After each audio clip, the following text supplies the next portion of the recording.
Vyzerá to, že sme takmer hore. Cieho.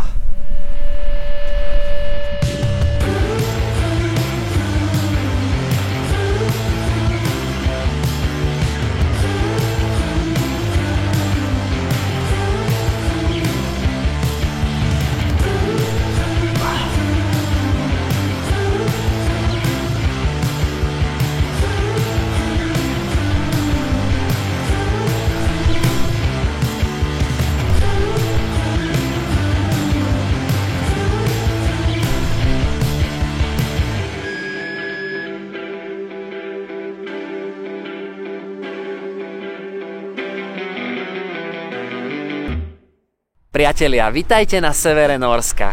Akurát sme prekročili 66. stupeň a 33. minútu severnej zemepisnej šírky, známej aj ako polárny kruh. Každým krokom som severnejší ako kedykoľvek predtým. Je začiatok júla a leto na Slovensku sme vymenili za 10 stupňov a dážď, no máme k tomu veľmi príjemný bonus a tým je polárny deň.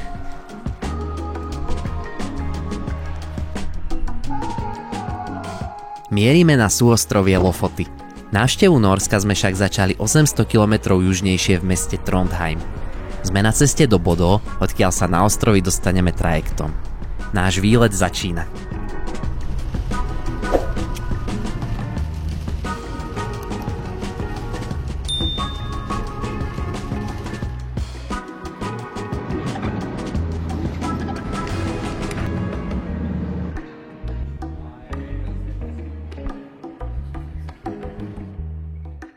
V Bodø nastupujeme na trajekt, aby sme si skrátili cestu cez Nórske more a dostaneme sa priamo na Lofoty.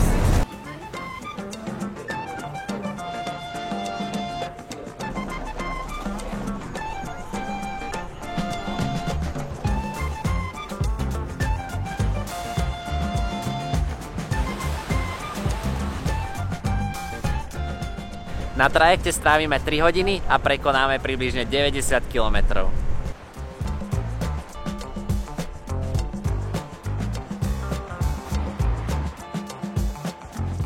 Cestou nás sprevádza dážď, hmla a nárazový vietor. Vonka sú 4 stupne nad nulou a my sa blížime k pevnine.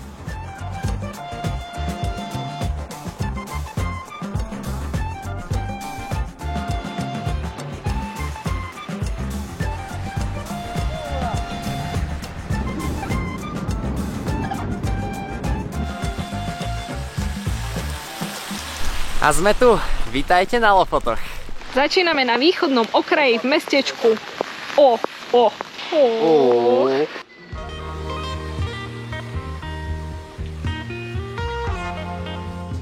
O je dedinka na samom konci súostrovia Lofoty. Žije tu len 100 obyvateľov, no sú tu jedni z najkrajších rybárskych domčekov na celých ostrovoch.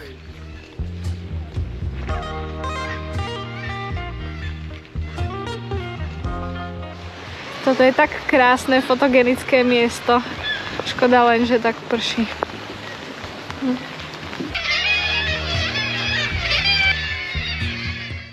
Našli sme si aspoň takú provizornú skrýšu, no nie je to bohvie čo?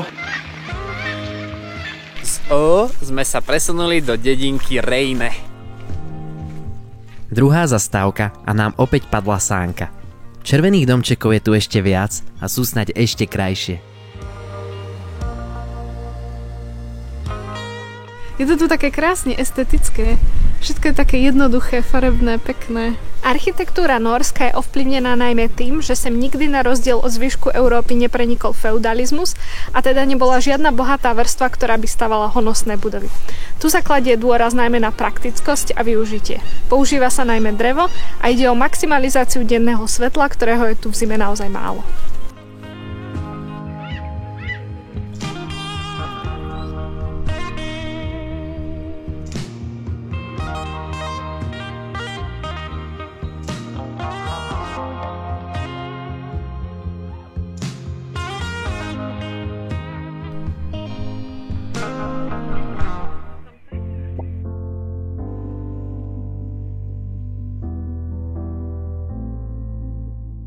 Červené domčeky v Rejne sme vymenili za žlté v dedine Sakrisoj. Ideme sa pozrieť, čo sa skrýva v obchodíku s rybami.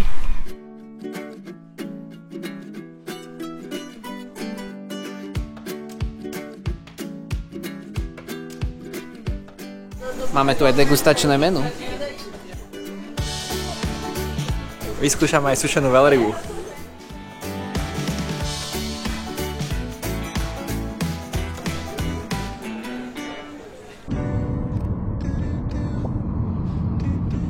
Dorazili sme na naše lofotské ubytovanie, tak sa poďme pozrieť, kde budeme bývať. Inak vybrať ubytovanie na Lofotoch vôbec nie je jednoduché, pretože možností nie je veľa a sú aj pomerne drahé, hlavne na nás low-costerov.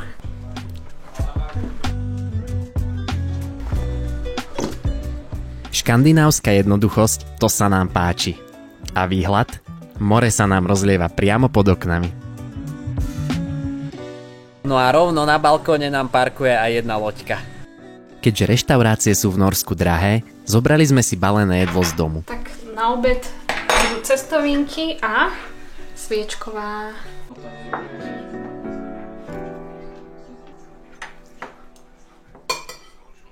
Druhý deň na Lofotoch sa nám krásne vyčasilo a to znamená, že je čas vyliezť na nejaký kopec. Ideme na túrku na Reinebringen s krásnym výhľadom na dedinu Reine. Tam hore ideme. Na vrch Reinebringenu vedie 1978 schodov a je to najpopulárnejšia túrka na celých ostrovoch. Škoda, že som tie schody netrénovala trošku viac tento rok.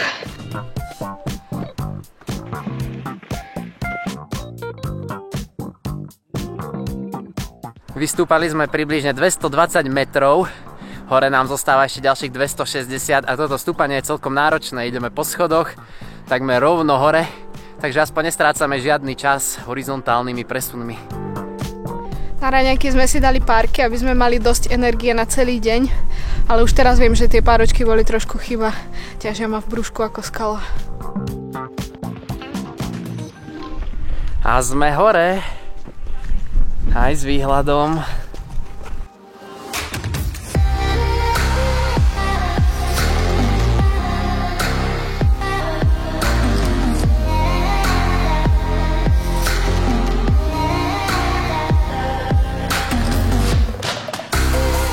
Panoráma z Reinebringen je neskutočná. Ostré vrcholy sa strácajú v oblakoch a zelené ostrovčeky pod nimi obklopené tyrkysovou vodou vyzerajú úplne úchvatne.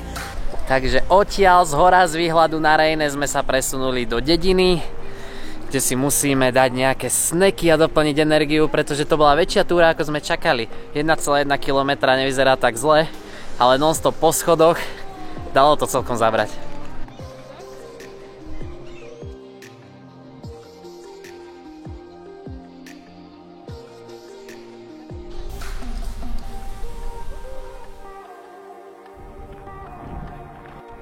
Červeným domčekom v Reine neodoláme ani tentokrát. Keď sme tu boli včera, tak to malo úplne super atmosféru v tých oblakoch, no dneska je to úplne iný zážitok. No a po prestávke si dáme ďalšiu túrku, tentokrát na Ritten. Hore to máme opäť približne 500 výškových metrov, no tentokrát si ich rozložíme do 4 kilometrov. Zaujímavý turistický chodník, nejdeme cez bažinu, ale ideme po drievkach.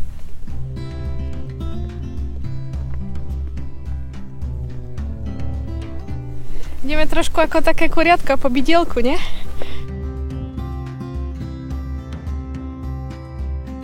Oveľa viac sa mi páči takáto turistika, kde si cestou obzeráme krásne výhľady a nemusím rozmýšľať nad tým, aby som nevygrckala párky na každej zákrute.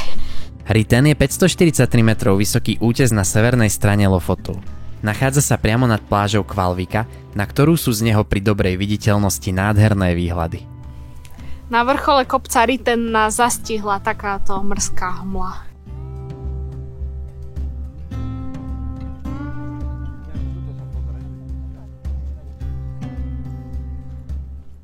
Zostala nám taká zima, že sme čakanie po chvíľke vzdali a ideme späť dole. Stačí zísť trošku pod vrchol a výhľady sa nám hneď otvárajú.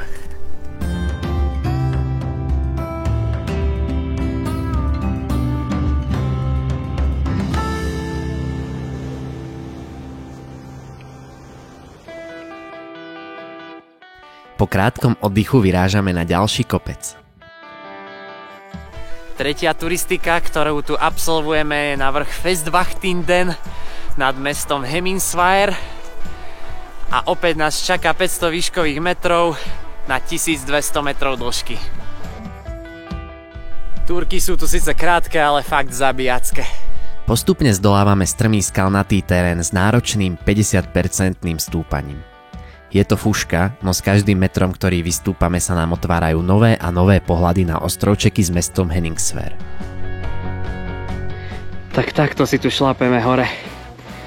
Takýmto strmáčikom. Vyzerá to, že sme takmer hore. Cieho.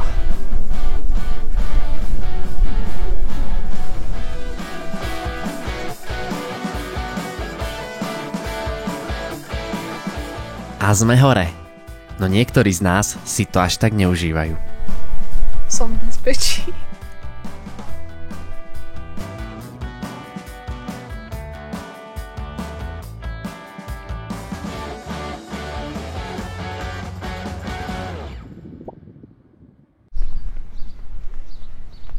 Vitajte v Hemingsweier. Celý týždeň sa tu oslavuje Pride. Dúhové vlajky vejú na každom rohu a vôbec nikoho to nepohoršuje.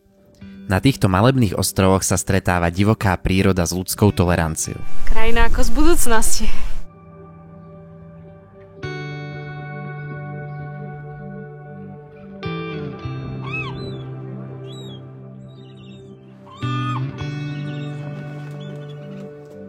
Vonku je 10 stupňov, ale piknik v parku musí byť. Sme na futbalovom ihrisku v Hemingsweieri a presne na toto ihrisko sme mali výhľad hore z našej dnešnej túrky. Je to ihrisko, ktoré sa nachádza na takom samostatnom ostrovčeku medzi skalami. Výhľady na toto miesto sú veľmi známe. Mám rybáci koláčik, to je to, čo sa dá dovnútra do burgera. A burger stojí 30 €, ja som si ako Slovák kúpil len to vo vnútri. A nemá to moc chuť. Chutí to ako nejaká hmota, ktorá je vyrobená z rýb, ale je to také bez chuti, alebo také nie moc dobré. Po obede navštevujeme aj mesto Svolvær, ktoré je so 4800 obyvateľmi najväčším mestom na Lofotoch.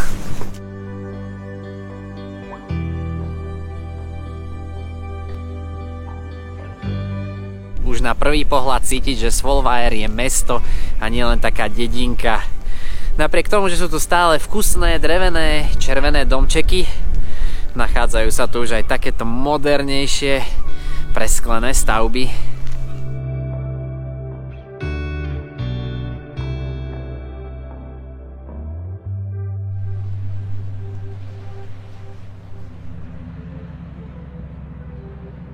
V zálive skryto medzi vysokými horami leží malebná rybárska dedina Nusfjord, symbol nórskeho rybolovu. Sme v malej rybárskej dedinke Nusfjord, ktorá slúži ako skanzen rybárskeho života na Lofotoch. A čo by to bolo za norský skanzen, keby tu nebola aj nabíjačka na elektromobily?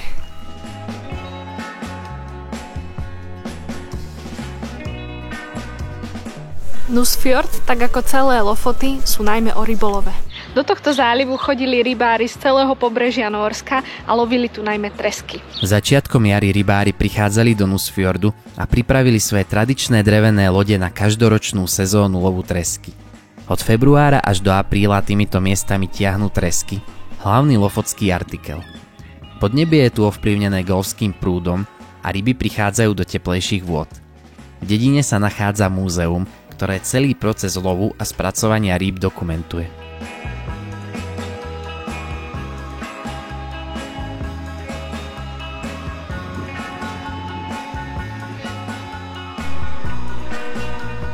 Táto pekáreň bola postavená v roku 1877, aby krmila miestnych rybárov a slúži ako pekáreň dodnes.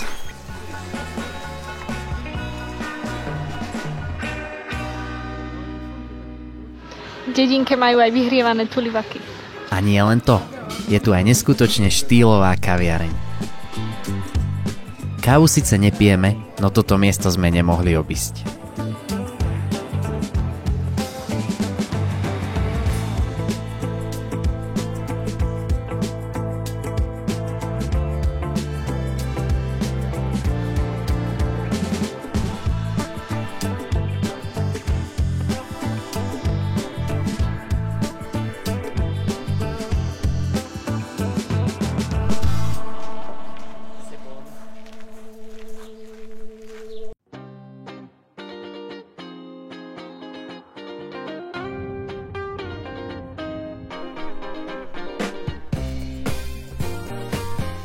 Vyliezli sme už na 3 kopce a naše nohy majú dosť, takže dneska dostáva prednosť pláž Haugalandstranda.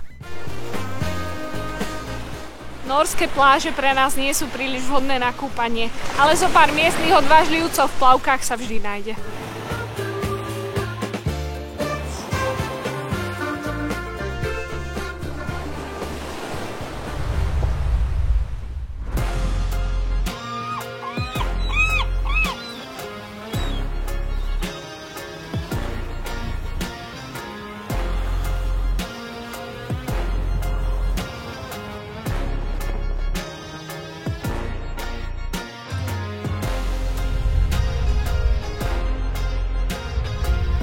Sú 4 hodiny ráno a tento polárny deň to je super, to je taká časová sloboda. Keď si unavený ideš spať, po 8 hodinách sa zobudíš a pokračuješ ďalej, vôbec ťa nelimituje žiadna tma. Dnes vstávame skoro, pretože po 4 dňoch opúšťame Lofoty a mierime späť na pobrežné Nórsko.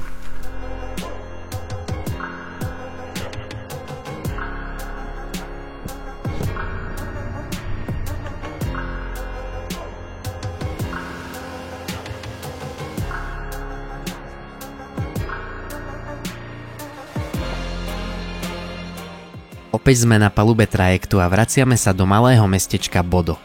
Dlho sa tu však neohrejeme a pokračujeme na juh. Prechádzame riedko osídlenou krajinou. Toto severské kráľovstvo je 6-násobne väčšie ako Slovensko, no žije tu porovnateľný počet obyvateľov.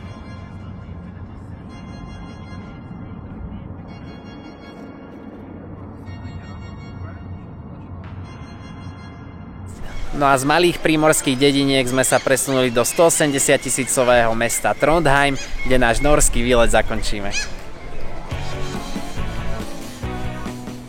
Po tých všetkých pekných drevených domčekoch sme prišli na námestie do Trondheimu a tu sú také mrzké socialistické budovy.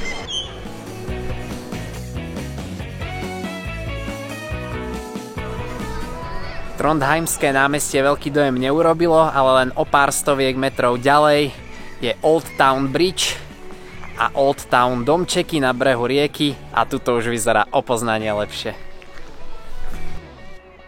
Tak, to je od nás z Nórska všetko. Nezvykneme cestovať do takýchto vyspelých krajín, ale toto bolo naozaj super.